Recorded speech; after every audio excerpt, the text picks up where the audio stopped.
Check, check, check. Okay, hello, friends. I'm having a bit of a technical issue tonight. It looks like my tablet is not working, but I do want to. So I might not be as active with the chat, but welcome to Coffee Break. A little late. we couldn't do one of these on Monday, and we haven't really had a chance to make one until now.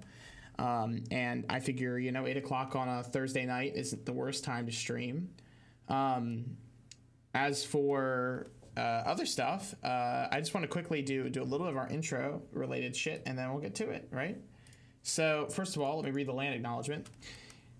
We acknowledge in Milwaukee we live and work on traditional Potawatomi, Ho-Chunk, and Menominee homelands along the southwest shores of Michigamme, part of the North America's largest system of freshwater lakes, where the Milwaukee, Menominee, and Connecticut rivers meet, and the people of Wisconsin's sovereign Anishinaabe, Ho-Chunk, Menominee, Oneida, and Mohican nations remain present. And beyond that, of course, I'd also like to quickly introduce myself for any new viewers who are watching on the VOD or live right now. I am Ren. I'm a master's student at UWM. Specifically, I do digital media related work in English. So yeah, we're going to play some Bastion, which has been an on and off project of this stream for a while now, I would say. It's a game that matters a lot to me, and also a game that we were requested to do some long-term related projects, and so I figured playing Bastion in the long term while other shit was going on would be not a bad idea.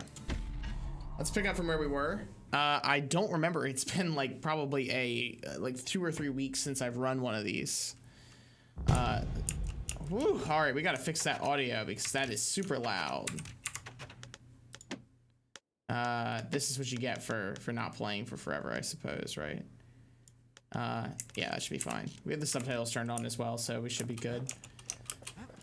All right, well, now the goal here is to basically 100% the game. Never could ask for a song. So we'll see where we get. But I'm not, It wasn't fixed. It was unbroken. Hey, there we go. We got the service. The service for all the men and women who serve Zealandia. Fantastic. As for the shrine, we have all our idols turned on, so things are gonna get rough. I've got a good set of that stuff going. We got forge related stuff to do. I believe we are currently working on, I know I maxed something nasty. There was another one I was working on at the time. It was we were waiting to get more something greasy so we can increase the revolver some more. In the meantime, though, I'm going to put some ranks into, as long as I keep 1,575, I should be fine. So I'm going to put some ranks into the weapon I actually like the most, which is the, this bad boy. Don't want that thing leaving your hands until. Yeah, let's get faster thrust attacks as well. Gotta make sure the pointy end's fastened on real tight. Because I'm not throwing this fucking thing. You can believe that. Yeah, you guys will get to see my incredible playstyle, which is refined over the years. Hopefully pretty soon, I think. Let's go. So what do we have left? Well, we had the slinger range, but we're working on that. We need to upgrade the gun more for that. I think other than that, all we have is the next level. It has been just such a long time, my god. No risk of Culford Cauldron ever erupting again, they used to say. Guess they were wrong. Yes, so we are going to go get the flamethrower, which is easily one of my least favorite weapons, but Culford Cauldron is a really interesting level, so this will be fun. Not everything blew up in the calamity. Why Culford Cauldron here blew up way ahead of its time. The cauldron boiled over some 300 years ago. They say it filled the skies with ash and the lakes with molten rock. If you wanted to survive something like that, you had to learn to adapt. Yeah. We're back to the nascent themes we talked about before, focusing on our relationship to the wilderness and its inherent kind of risk that it poses to us. But I think more interesting than that kind of nascent theme. I think we talked about it a little bit last time, and I gotta remember how to switch. There we go. There's my weapon switch. One of the more interesting things we had chatted about over stream last time was that a good portion of the kind of media that engages with, especially Southern media, that engages with themes about the state of the wilderness and things like that, often paints the wilderness as something to be overcome. And while certainly I think that, you know, it is our directive as far as the gameplay goes to overcome these spaces in the quest of, like, you know, restoring the Bastion or whatever else. It's not necessarily, there's not the sense that, like, that, you know, the wilderness exists for humanity to conquer it here. More so that it exists in its own right and is, you know, terrifying and difficult, and not to be fucked with. We learned an awful lot from Gopher Cauldron. That learning led to some interesting. Oh no, we lost our spear. Well, that's fine. I just hate this thing.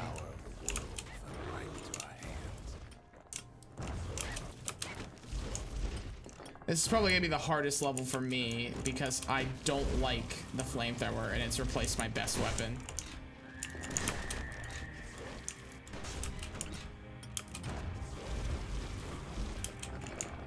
Which makes sense, I guess it tracks. But jeez.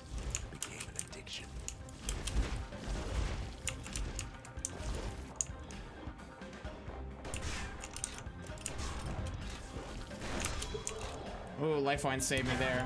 Damn. Damn, wow. Okay, well, that's alright. We still managed to get the kill. Or we lost our continue, but it's been a while since I played, so I'm not so upset with myself about it.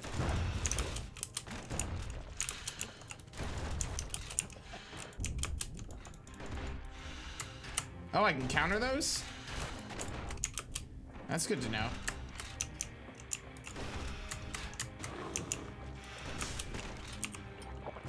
So there we go. Drinking readily. As you do. Sure, we dusted off a good but yeah. It's, wow, it really does feel like it's been a long time since I've streamed a regular old game. I've been doing these like ARG streams recently, and they're very much a different beast compared to standard streams. It's somehow a lot easier because I know what my role is. I'm gonna check chat quickly. Like I said, I have to kind of tab over to chat for this. Yeah. Anyway, because I don't have my second stream ready. Oh shoot! Wow. Okay. I am really throwing the game today. Taste the air so hot it sticks to your lungs.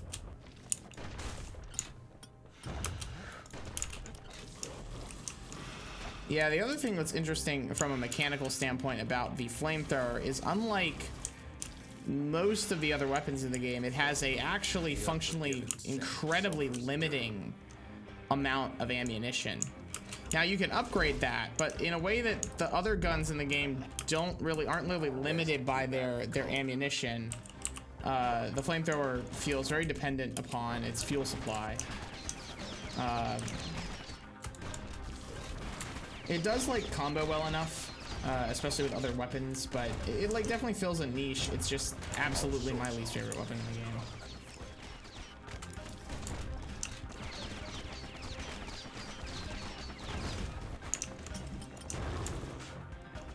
I can't remember if it kills plants while they're... Yeah, it does. That is the one thing it does. It is really good against plants. Which tracks, right? It's a fucking fire machine, so of course it's good against plants.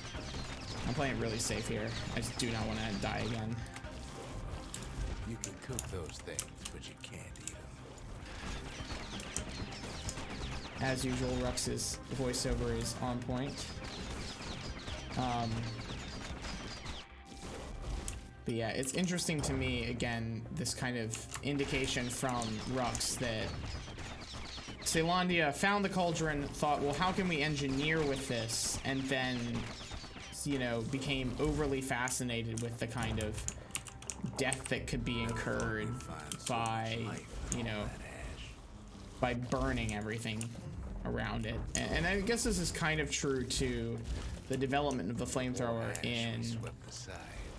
in kind of contemporary society, right? It's as I understand it, the flamethrower is kind of a World War II era German engineered weapon designed to flush people out of trenches, which, you know, not that it's particularly effective, but it is something that has captivated our cultural mindset for a really long time. Not, again, not due to its effectiveness, but instead due to something else. Perhaps the abject horror of being burned to death. So, you know, it's interesting Zealandia found effectiveness in this, you know, at least for clearing, like, in a kind of a Vietnam-esque way, in clearing the wilds in front of them, as opposed to, you know, something more humane, I suppose. Not that there's like a humane way to use a flamethrower. I suppose that's kind of the catch, right? Is there is no humane way to light anybody on fire. Oh shoot, I gotta get past this guy. All right.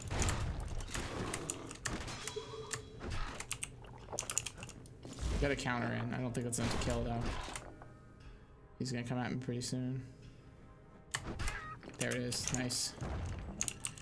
Oh hell yeah, something pointy. Now we can grab my pike again, which is good because I need that. And give me the pike fault. Yeah, pike is much better. As you can tell, I really don't like the flamethrower. I find it really to not work for my playstyle at all. I kind of want to spend the least amount of time touching anything in this game. Like ideally, I want to always be on the move, and the flamethrower really locks you in place in a way I'm not a huge fan of. It is one of the more, I'd say, unique weapons in the game. But I wouldn't necessarily say that makes it good, you know? I'm sure there are like people who love the flamethrower. I'm just objectively not one of them. And I'm not sure how it goes with like long-term play, which is interesting. Again, it's a weapon that in reality is very much feared despite its ineffectiveness, and it feels like in this game it fills a very similar role. Insofar as it's talked about as if it's incredibly dangerous, and in reality, it seems more dangerous for you than it is for your enemies. Ooh boy, okay. Fight both of these guys probably. There it is. Nice, we at level 5. We saw in there the heart of the world, the heart now laid bare by the calamity. This is interesting too, I think.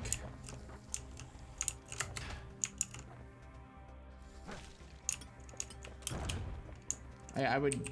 We had to have it. And this is, I think. We just have to get that shard out of there. And I think maybe that's where this is where Rux is. Rux is interesting in this context more than maybe in a lot of other contexts. I find him to be, in this moment, really reflexive. I mean, not that he isn't always as a narrator, but like. The concept that, you know, Zealandia had to have whatever the fuck was in this cauldron is remarkably similar to the stuff I was talking about the nature of and purpose of the wilderness to be a challenge for human beings to conquer, right? It's a very colonial mindset to how the world works. And I think, but it's interesting that in the context of this, it does feel as though Rux is saying that's a mistake. You know? Which is, I think, more than you get out of a lot of these narrations. There's not a sense that in a lot of, especially Southern Lit, that we shouldn't have fucked with things. More that we weren't good enough to fuck with them properly, if that makes sense.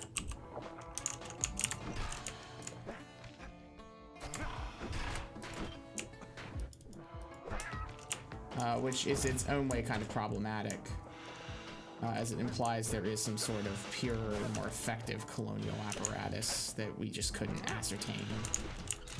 I don't know, Southern Lit's also kind of fucked up, and I bring it up here because this is more of a Western, and so there are some similar thematics that are at play in the genre of these things. Oh boy, that's a big stink eye.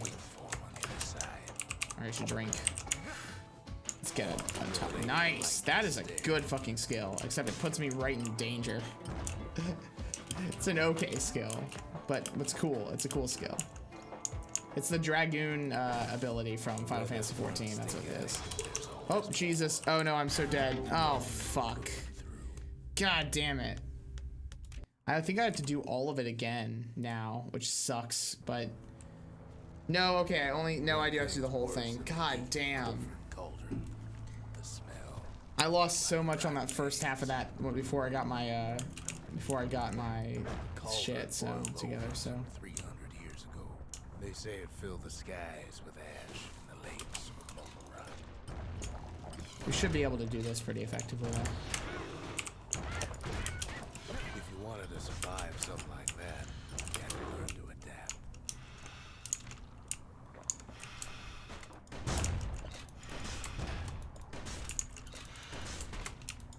Alright, we got rid of that thing. But yeah, I mean, it is interesting. Again, I think the relationship this game constantly shows to nature is particularly complex. It's not simply speaking about creating a challenge for the player or about simply like coexisting with the environment. It's somewhere between in its representation. I think that I've never really known exactly what to say about it. Although I have said before that I'm committing to writing a particular blog post about all this stuff when we're done. I'm going to pick one of the major themes of the kind of space of the game and talk it out, see where I get. As for us, we learned all right. an awful lot from Collaboratory. So there we go. Oh man, I did not mean to drink. Some interesting inventions. So now we have this. The raw power of the world fell right into our hands. I do find it also interesting that there is something, you know, purer about the power of fire in this game. And I don't think that's particular to Bastion. I think that is a cultural assumption that we make about With the cauldron's fire. the particular, Addiction. you know, methodological ways we build our weapons. You know, there's something kind of more pure about using something that seems elemental to our culture than to propel a bullet, you know, or something like that. God damn it, I gotta stop pressing F instead of E. I don't know why I'm doing that. What have I been playing recently that uses F as the use key? It might be Genshin, honestly. I've been playing a lot of Genshin Impact, and I think that's probably what I'm gonna stream tomorrow for a late week lunch zone. Just because I think it's of interest to like talk about it in front of other people. But I'm not going to be demonstrating any of its gotcha mechanics because I'm not one to force people to watch me gamble, essentially. You know, that would not end well. Lifeline kind of changes the game up in the same way that some of my favorite abilities in Kingdom Hearts do. I basically have 1 health or I have full health right now. One of the two. I should not really be healing unless I'm at 1 health. Yeah, like now would be a good time to heal, but it ain't gonna happen. I just need to get my pike back and I'll be fine. Taste the air so hot it sticks to your lungs. Thing is there's so much in the Culford Cauldron that can cause you to lose health. It is a really dastardly little level in terms of like tick damage. You don't need to worry about like getting hit for a big damage number. You need to be worried about getting hit for a lot of little ones. And that's hard. That's really hard in a game like this. That being said, you know, this is good if you get it leveled up, but as it stands on its own, it ain't great. Good for plants though. Very niche weapon. All sorts of awful things crawling underfoot.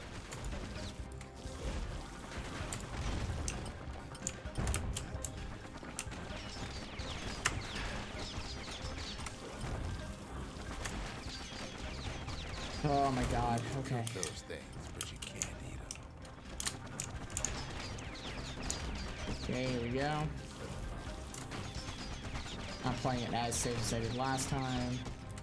We should be able to pick this up and be fine as long as... There we go. Playing very, very tight to the chest right now. I have 100%ed this game before, so... But this level always makes me slow down and try to make tighter choices than I would otherwise make. Nice, we have the Pecker now. Thought we'd find so much life in all that ash. It is interesting also, this, like... I mean, obviously the Phoenix is its most common symbol, but the persistence that we have in our kind of consciousness of things to like see fire as a life bringer. I really, and obviously the somewhat truth to that idea is also in some way interesting.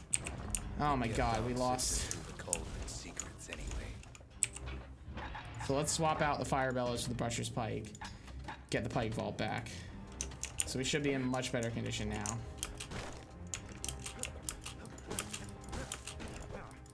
So we should be able to. Also, it looks like it refilled our stuff. Haha, this is funny. There we go. All right. Place is inhospitable as they come. Nice thing here is I can use this to continue hit to these guys. I can use it to hit the birds when they come up. I also have this for ad clear if I need it. Like I have options now that I didn't have before. And that's the thing I think I don't like about the flamethrower the most is it really cuts off how many options you have. And you really want to keep those open in a game like this. Damn it.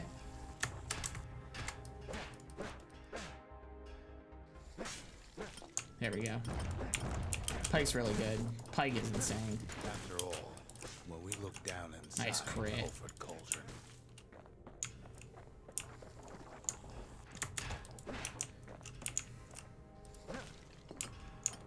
look down through all the smoke and flames.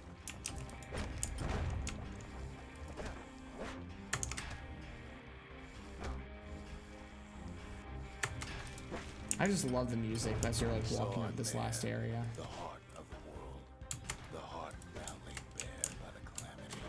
God. Okay. Okay, there's the level 5s. That's good. That gives me full health. There it is. Finish that. We grab the shard, and now we're gonna have all these Joss and Bog ass fuckers coming our way. As for the kid, he just has to get that shard out of there. Too bad taking that thing woke up every last stink eye from here to Joss and Bog. I love the stink eyes too. They're really cute. Honestly, I buy a stink eye plush. They're adorable. The enemy designs in this game are fantastic. I really don't know what the stink eyes are supposed to be. I suppose they're supposed to be like some kind of plant. Trek all the way back Like from the cauldron. the greenness, definitely. They're in the plant section of the game. They are like green. They look like they photosynthesize. They're interesting. Cooked up a little shortcut. But they also feel like all the plants in this game feel hilariously sentient in so many ways. I shouldn't say hilarious. I'm not sure hilarious is the best word for what I'm trying to describe, but they feel sentient in a great deal of ways. So, oh wow, I didn't hit that guy. That sucks. There we go, got him. Gonna take some damage there. That's fine. I'll pick this up and I'll be healed. Sweet. And now I can't quite reach him. There we go. Now I got him. Should be easy now. I can reach him. There we go. Eh. This stick picker. Biggest stink eye has ever seen. This is a good way to get him. Arms open on him like a pimple on a school day. I really like that jump. It is very Final Fantasy, and I'm very in the mood for that right now. Stink eye, there's always more. All right, looks like we're back where we were. So nice. Didn't take us that long. Cauldron's tenants all gather up to bid the kid a fond farewell. The kid don't shed any tears for him, though. Yeah, Lifeline rocks. God, they really do just. With a good spyglass, you can still see the cauldron from the city. And now we are on our way. All the fires died out. There's nothing left of it. Yep, in the end, we even fucked up the volcanoes, which I think is really interesting in its own right. But, you know. Comes back looking like the inside of a chimney. And I basically used the chimney sweep to kill everything, so that tracks. Yeah. So, yeah, I would say that the game, you know, there's this kind of dual commentary always going on in this game between its cultural subsystems, the kind of space that the people take up in the world and the space that the wilds takes up in the world. And I think that really. The memorial may be finished, but our part is far from over. The culture. The culture? The still life of old unwanted keepsakes. The inspiration. A forge can fashion anything. The city. Its riches nothing but fragments now. The conscience. We haven't lost everything. Long as we have that. Yep. So, you know, again, talking, this system really highlights the ideals of the world. I know we talked about that before. I think it's interesting, the comment made about the culture being stagnant now. I mean, obviously that is just how things are when something is literally dead, but it is also in its own way just there, you know? Yeah, and plus it's a lot of extra money for us. Why do any of this? The truth is, I don't want to know. There's some of that guilt that Rux feels. Short on friends these days, so that's a welcome sight. I love that you just get all these pets if you want them. They're adorable and they're wonderful, and I love them. They said the wild could never be tamed. If only they could see us now.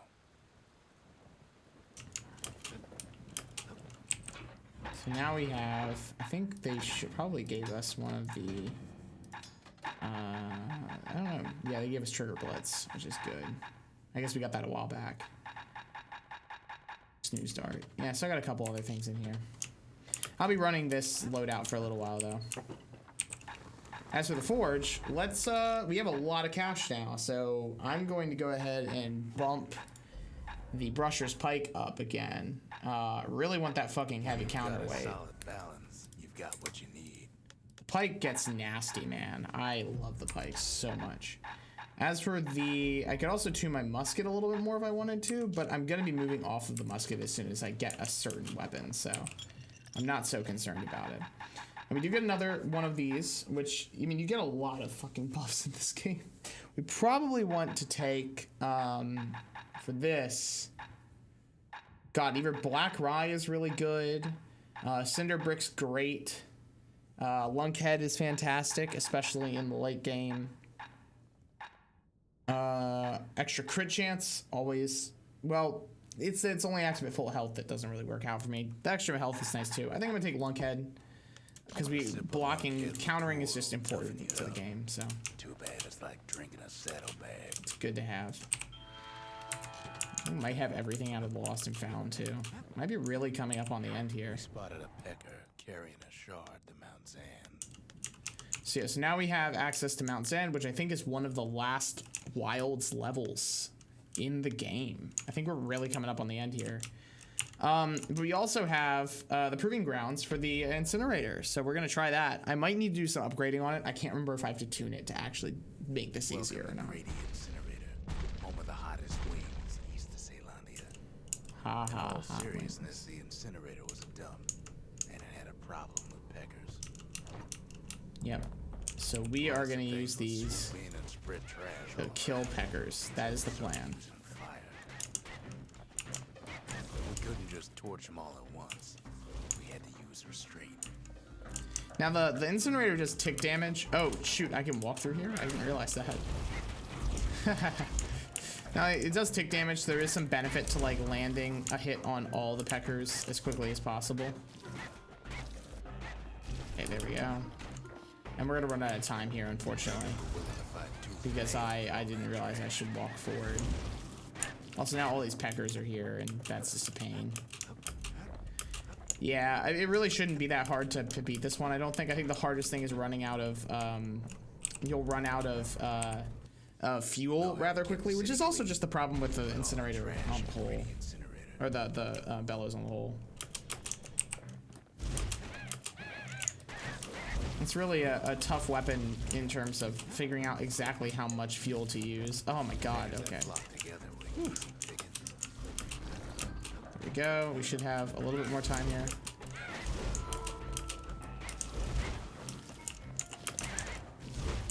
There we go. Yeah, I really need to get some more ammunition in this thing. Oh boy. It is going to be really hard to do much with the ammunition we've got. I'm gonna have to go buff this thing. Oh boy. Oh. Yeah, least favorite weapon in the game, and it's not statted super well right now. So we're gonna fiddle with that, see if we can make a difference. See what we can do. You'd almost think those peckers like getting cooked. Unsavory comment, The Rux. cinders kept the city good and warm, made it thrive. All right. So if we were gonna forge up this thing, we would want extra fuel It won't get generation. cold around here with that thing around. You want On the napalm inside, reservoir. Fire bellows ain't nothing like its more popular air-spitting cousin. Yeah, you probably want extra fuel. The crippling is not a bad idea because for us actually, let's do the crippling. Insulated air intake. That thing's liable to blow up on you. Also, I think this is really the first instrument that we really get a sense of like Rux's engineering background being like actually relevant in this world. He's like obviously talked about like improving other weapons before in a meaningful way, but like this is the first like weapon that he seems to have almost some sort of like very clear understanding of in a way that he hasn't with the other ones. It's nifty information, good storytelling, especially before we get to the Mancer stuff.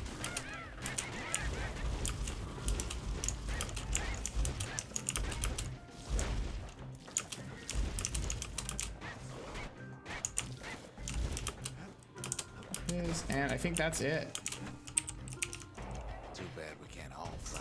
Wasn't any other way to teach those Yep, beggars some 72. respect. Your Ring of Fire, which is an okay skill, and some more other stuff. But point is, it's done. We did it. Congratulations. One more thing off the list. It just needs a little bit of tuning sometimes, and then things get a lot better. I also think that that's a really insightful line from him. Just who knows why we fought so hard to defend our own trash. It is such a like ridiculous thing to think about, but it's also very indicative to like a modern conception of how we view the things that we've built as a society. Not much left of Mount Zan nowadays. It's like a cross between a zoo and a prison break. Let's do it. Let's go check out Mount Zand. I remember this level being one of my favorites. It has one of the best tracks in the game, so. Can't rightly call Mount Zan a mountain anymore. There's no more mountains now. There's no place left for the beasts of the wild to go.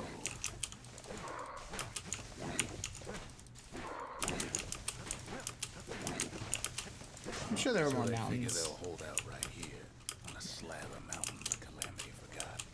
Nah, it is a really interesting. This level is super interesting from a design perspective too. I mean, all levels obviously find their way of being incredibly unique, but I'm really partial to Mount Zan's weird traversal mechanism where you have to like dodge around and try to get into positions where you can actually see yourself from top down to actually do anything. Like, this is fascinating, you know, that at the end of the day, the hardest level the Wilds has to throw at you is a mountain where your camera perspective is obscured, where, you know, the hardest thing is that something you've taken for granted about the game the entire time is no longer available to you. Thing for those beasts the Calamity saved leftovers. Something you've taken for granted about the genre that you're playing the game only in found is that taken for little lair granted. 'cause they found themselves You know? shard. It'd be like if you got to a place where if you fell in this game, you died immediately. It would be pretty earth-shattering, and I think this level, the first time I did it, was pretty earth-shattering in that exact kind of sense. It's incredibly hard to, like, tell what's going on in this level because of this sort of stuff. God, I really want to make that jump work, but it is not the best ability in the game. Those beasts been hoarding all the valuables they could find. Rux is also always constantly personifying about the animals as well. And I mean, are they really hoarding anything? I mean, who knows? Is it more, I mean, especially coming off of the trash line, is it more that we just prescribe this behavior to them and is it a very human behavior? I mean, I think that's really, The creatures of the wild. I wouldn't say the Western is ever much about, I mean, certainly there's a lot of ecological stuff in Westerns, and something, you know, because Westerns are about the expansion and movement of a people from one place to another often. And also about the end and beginning of eras from a genre critique standpoint. But oftentimes the Wild tells you more about people's conception of it than it does about itself. Though Bastion does an interesting job of centering both.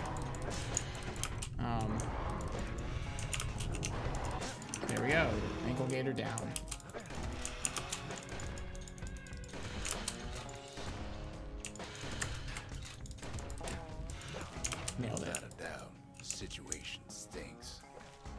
Also, thanks, Rux, for the dad joke.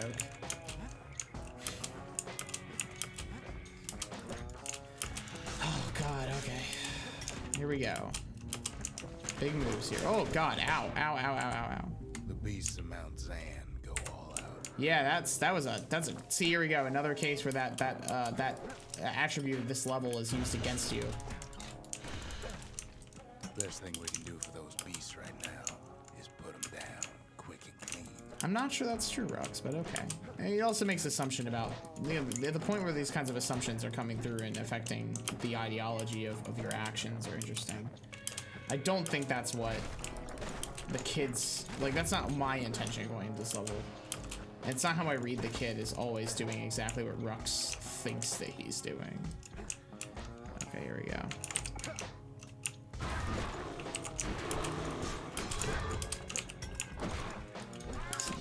Tough. There we go. Done. Got him.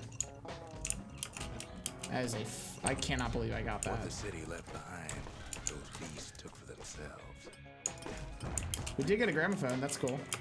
All right, now here's my second favorite weapon in the game. There's only one kind of mercy left these days. I love the mortar.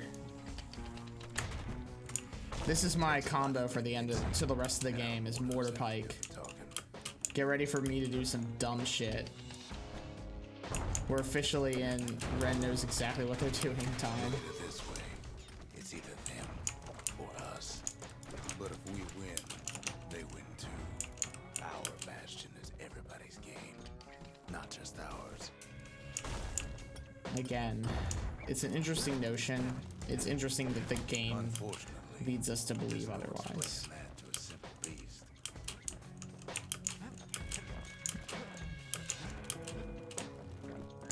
I think this is also the first like fallibility with Rux that occurs, where it's like up to this point he's been pretty reliable, but Hard at work fixing up the this place. particular like part of the story where he's talking about like the Bastion being good for everybody is in its own way something the story kind of disproves as time goes on.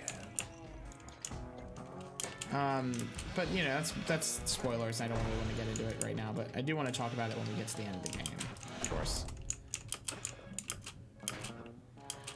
And I don't know if I'll come back for About the Author. I haven't decided yet.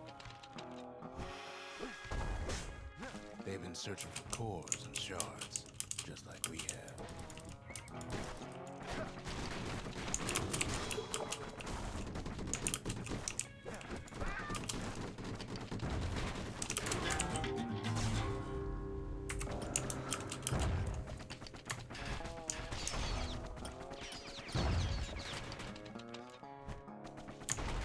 Easy.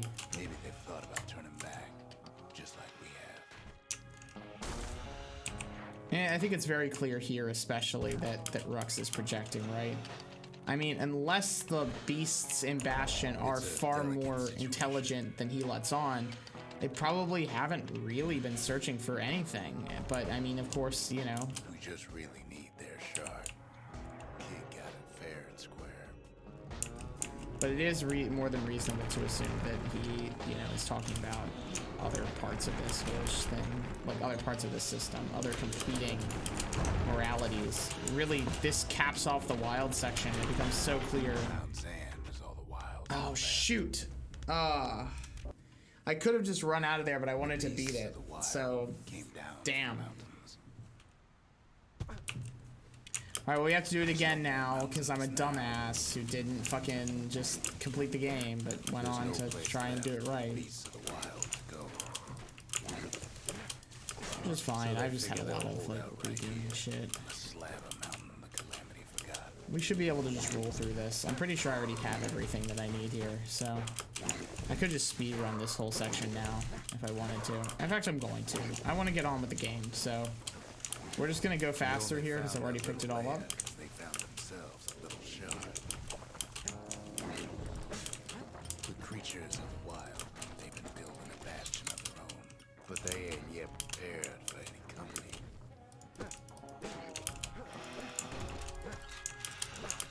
Ironically, this also kind of parallels what is gonna happen very soon in the story as far as like the concept of somebody coming and invading and thinking, you know, trying to take whatever was left of the bastion. What we can do for those beasts right now is put them down quick and clean. Besides, we have to take back what's ours. I don't think those guys spawned in. There we go. Look at it this way. It's either them or us. But if we win, they win too. Our bastion is everybody's game, not just ours. Unfortunately, there's no explaining that to a simple beast. Those beasts been hard at work fixing up the place. So of course also possible that the true answer is somewhere in the middle, somewhere between the bastion is everybody's game, and the beasts aren't smart enough, and the beasts are smart enough, and the bastion isn't, right? But I mean, those are pretty extreme statements and positions to take. And the game, you know, I think wants us to realize that they don't necessarily gel with each other. That we have to find a way to negotiate them in our own way. The beasts of Mount Zan go all out. Yeah, we should be able to dodge through here. Actually, we should be able to just get past here. Just like we have. Honestly, you can run this level really fast. And I believe we don't have to beat these guys. I'm going to because I want to. But we are in no obligation. There's no... There it is, nice. Now if I jump, I might be able to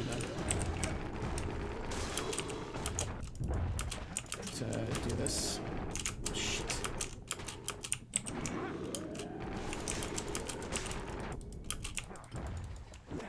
There we go, look at that. That's the way. That's how you do it, you take him out. Yeah, that's me speedrunning this level. Instead of actually doing it. He's done. That's alright though. What's best? We already beat it once. Hey Ati. Aw, thanks man, I really appreciate it. For him, don't you worry. Also, 5 a.m. Oh my god. Why are you awake?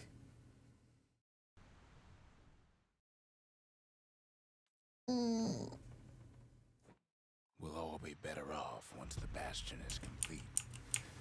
Alright, let's put this next one back in. The monument's getting better. Zolf sure did a number on it, though. Alright, let's buff the lost and found. We need an awful big lost and found under the circumstances. Can get us a lot of extra shit.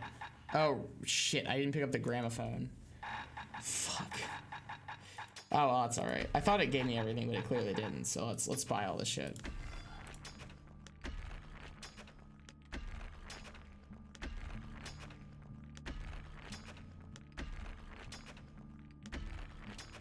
Lots of shit to buy. So we'll probably fully upgrade the mortar.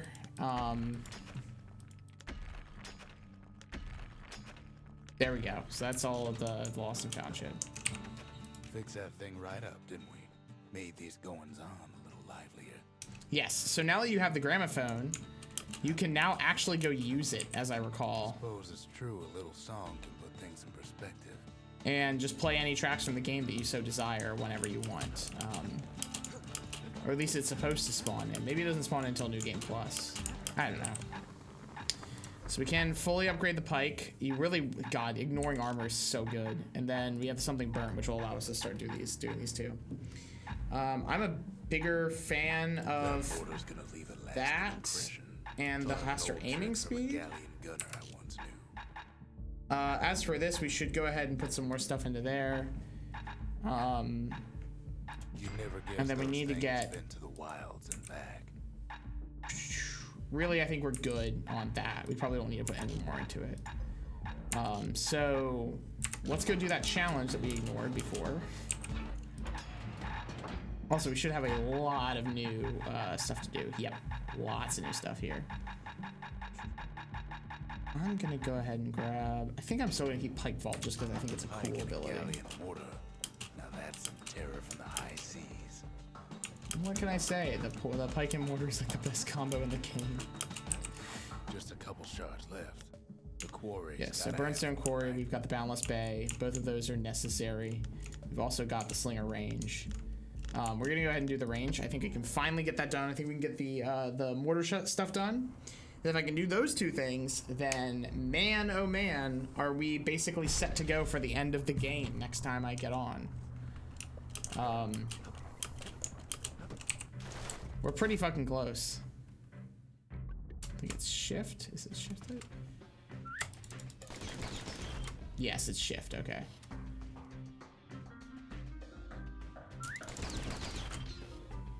There we go. So I think we're finally powerful enough that this challenge should be pretty easy.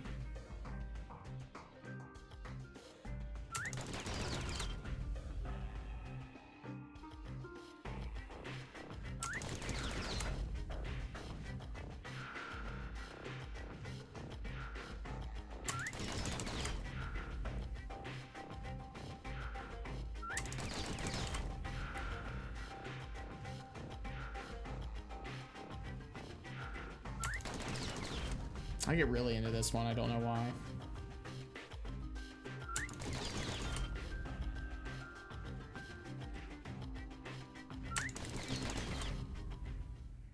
Damn it. I think we need to hit 700. I think we're like right there. Should tell me. Yeah, 700 more. We're right there. Ugh. We got it this time.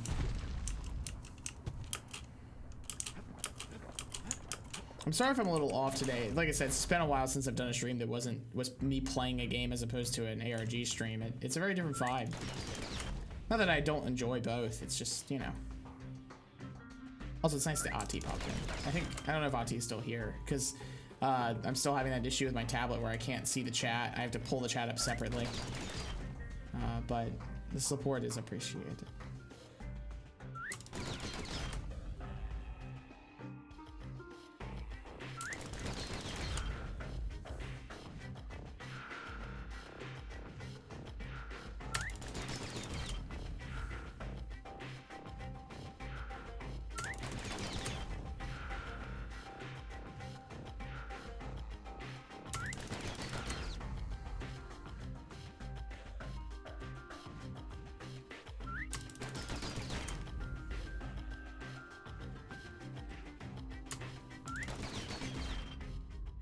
Damn it. Wow, we really have to be like on top of it.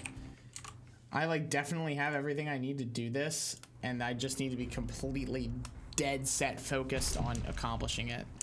So if you guys would not mind, I'm going to stay very silent this run. I'm just going to get this done.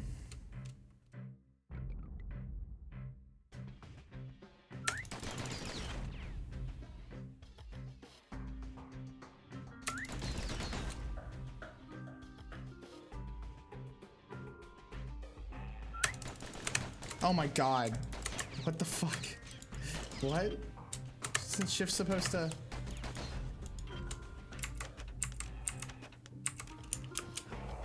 We're gonna restart that. That's not working.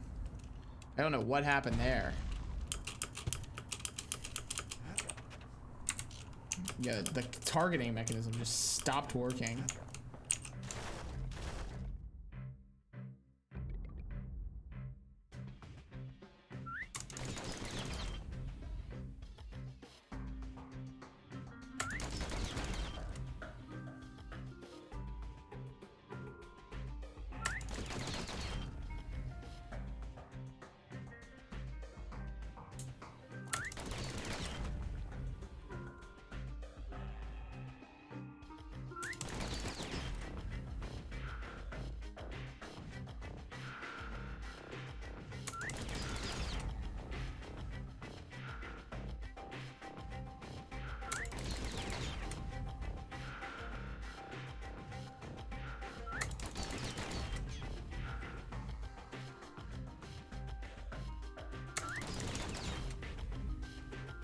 Come on.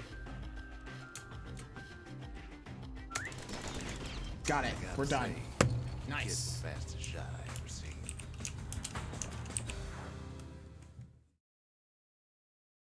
Whew. All right. He blew through slinger range like it was nothing. So that's slinger range down. And now we go to the mortar level. Boundless Bay used to be a weapons test and dry dock. Ain't never been this dry though.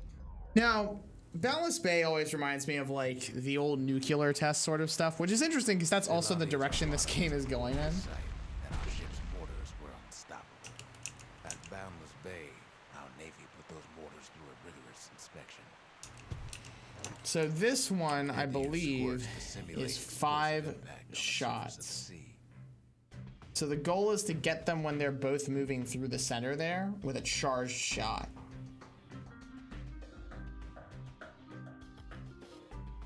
There is an instance once the timing syncs up where you can just sync the shot and it should kill just about everything. So it's a lot of waiting, but we do get to see this really beautiful splash screen of the rock and the waves.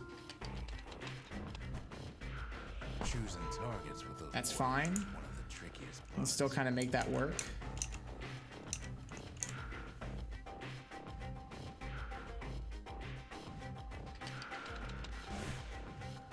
There it is. That's a good hit. Needed to fire at just the right times.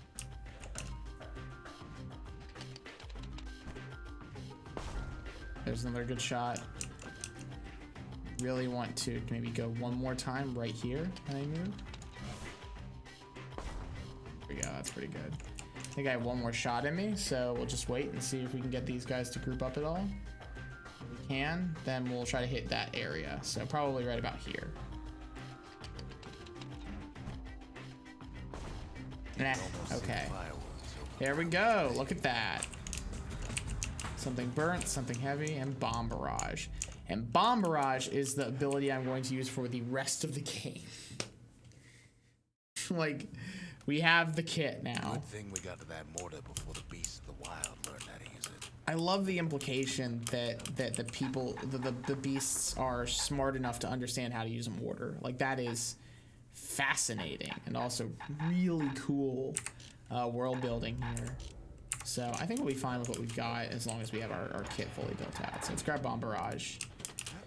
But again, like I said, it's not to be they aren't to be fucked with in an interesting way that I don't know if I've seen other works in the same genre really play with. I know we've talked about that for a while now. The secret to how we built Caelondia so tall and proud lies in Burstone Quarry. So do we have time for Burstone Quarry today? I think we do. We are gonna do Burstone Quarry. So let's hit this last level. I think this is the last level before the end game, and then we are just gonna be Imagine everything you need deep to build into a it. city like Caelondia. It takes hard work and planning, and it also takes Burstone Quarry. The Ura tunnels beneath the quarry must have softened the blow from the calamity. We bought the whole place from the Ura on the cheap. Same goes for its natives, Rattletails. Yeah, I want to make abundantly clear two things basically. When I say like this game is interesting in that its relationship to the wilds is complicated, one of the things that is absolutely not complicated is that while Rux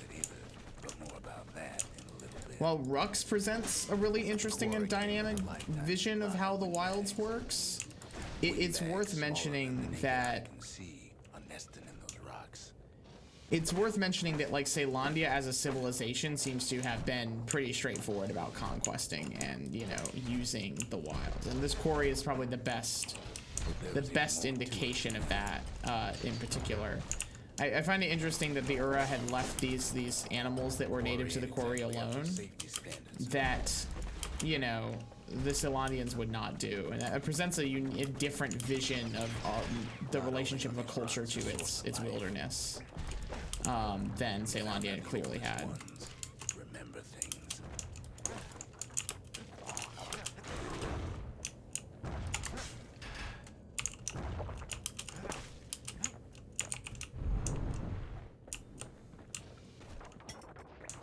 They're recording everything, all the time, taking it all in.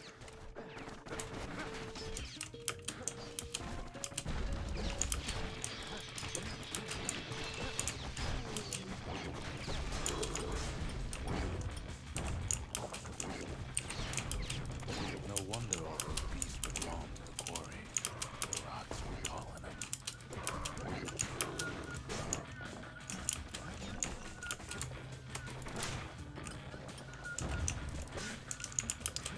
Keeping the quarry free from pests turned out to be a problem. Yeah, no kidding. Rattletails kept tunneling in to snack on windbags.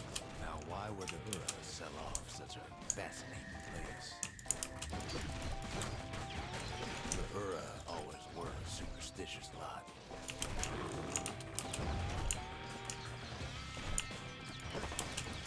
It might be the gods told them the quarry's bad news.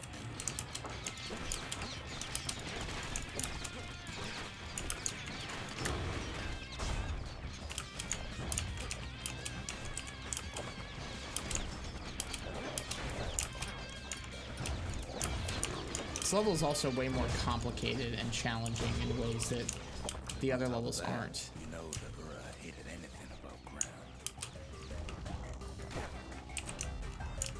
Might be the quarry just got too much sunshine for their liking.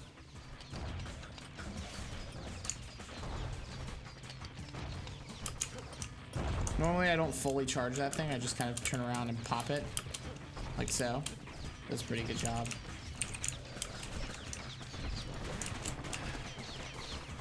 In any case, it's fair to say the quarry was a godsend.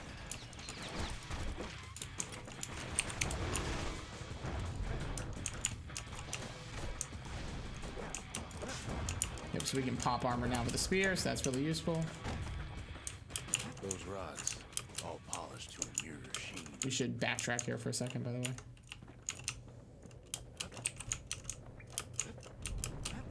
I believe I skipped something that's rather important, so we're gonna roll back and grab that. Just kind of rolling where the enemies are. Here we go. Here's where I might have missed something. Even stink eyes started taking root in here.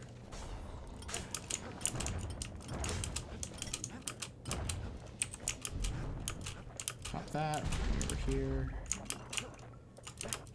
So there you go. That should be everything in the quarry so far. So we're good. Let's switch back and let's go. There's stink eyes. Luckily we had that banging.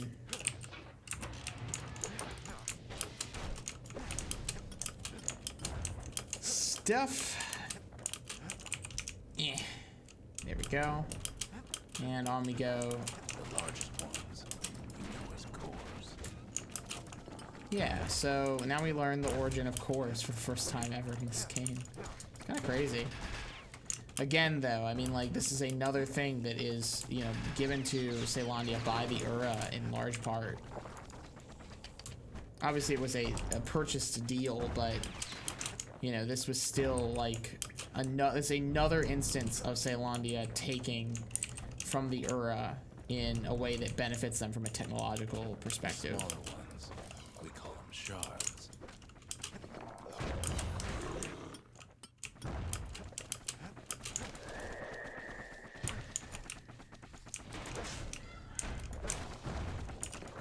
Damn it, I keep walking off the world. It's still 200 damage. It's still a good number. A shard's got a fraction of the core's power, enough to fuel a voyage to the motherland. Hard times in the quarry these days. Damn.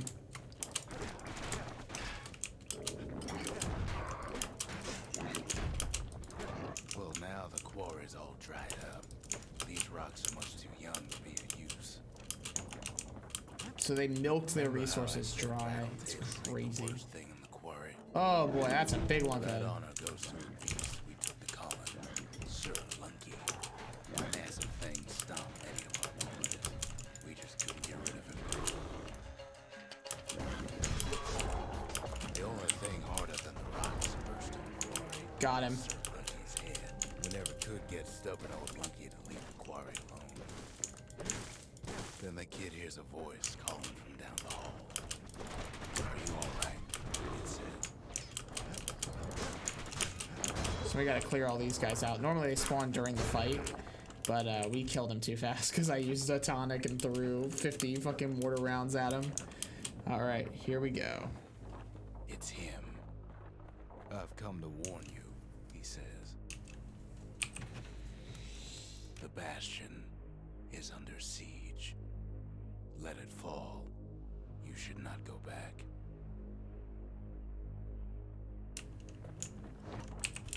Kid kid hears him, but he ain't about to be deterred.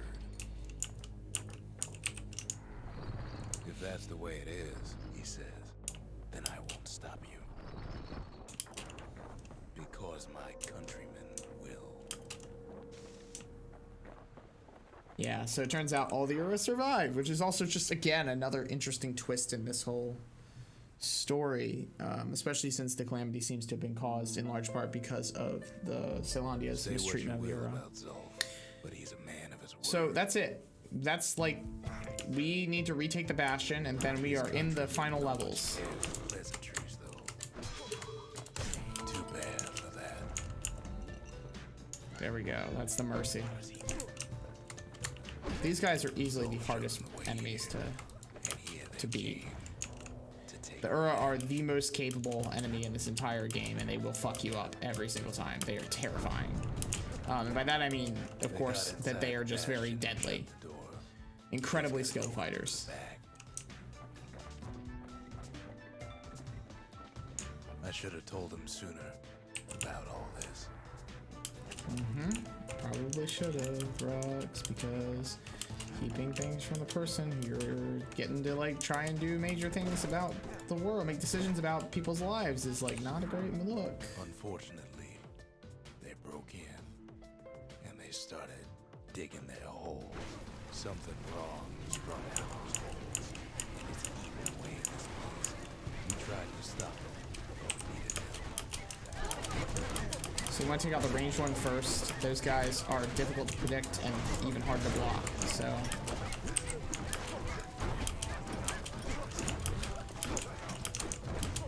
and that's the big thing with the Ura is that in order to properly kill them, you have to block, and timing your blocks is really hard. You don't make it. I've done this before where everybody makes it, but it is really hard. You have to be willing to really get in there. Also, I find this is like a frantic battle because, you know, you actually have people to protect other than yourself for the first time in the game, and it's incredibly emotionally jarring. Somehow, some yeah, way, we did it. he sends those Ura packing. Problem is, it didn't matter. Zolf's plan worked.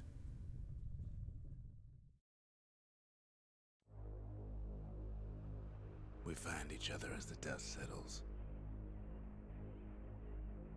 Then I tell him why the Ura came. To get us back. For the calamity. It was Zealandia's master plan to wipe the Ura out. But part of that plan backfired, didn't it? If only Zolf knew the whole story. So there you What go. were we to think? They must have got her, taken her back to her rightful home. The fucking calamity is a attempt by Zealandia to essentially just genocide the Ura. It's a big fucking like. Shards can put this disease It's hard to like. but there's only one cure. We need to finish what we started. It's really hard to like fully explain, not just how fucked that is, but like how complicated that already makes it. Makes a game that up to this point has already been incredibly complicated. Garmouth. Last thing the gods are gonna do is make our lives easier. So now we All have we need is one last shard. 6. The sanctuary. If we can build, we can rebuild. The skippers delivered us from the motherland. The mercy. The windbags ain't the only beast that drew a bad lot. So yeah, I mean, up with this, it's a really interesting position the game puts us in now, and it's also, I think, a piece of information that places the kid not for knowing, but you know, in complicity with everything that's been going on under this that Rux has kind of been engaging with, and I mean, it makes things really complicated. It makes things absurdly more complicated than they were, We ain't much for pleasantry. and that's not, you know. Oh boy, we can buy out the last few. Yep, alright. Think the gods are gonna help. We can now get this up to 7. Now here's the thing. You benefit the most from 5 and 10. So the best thing we can do, actually, honestly, is to just keep the top 5 on and keep the bottom 3 off until we do something else. So we'll keep the top 5 on, which means we now have 50% of the difficulty up, which means I could go back and do these two again and show you guys the higher difficulty things, but that'll be for next time if we do it, I would say. I'm not sure that I will. They won't give additional story. It would be entirely for the sake of simply having done it. The Ura swooped down from the east. At least now we know the way. But yes, so this is the last thing. Caelondia's safe haven. Once the highest point in the city. Too bad it wasn't finished before the calamity struck. Urzendra Gate used to lead down to the terminals. Now it leads up to the stars.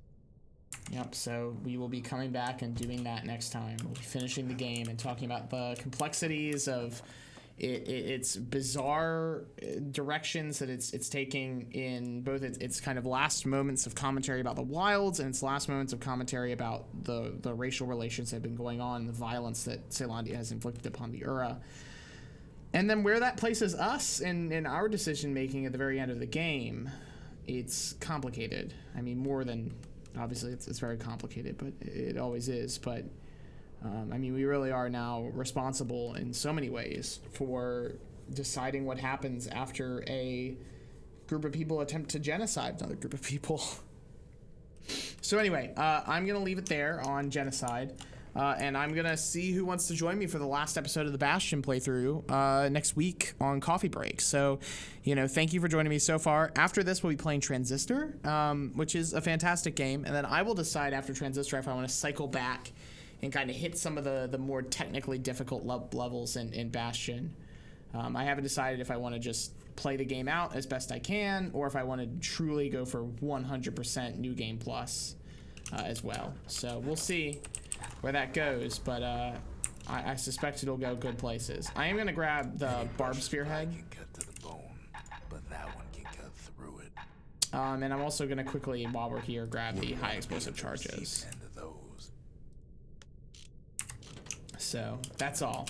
And there we go. Now we're gonna exit the main menu, and we'll see you guys next time.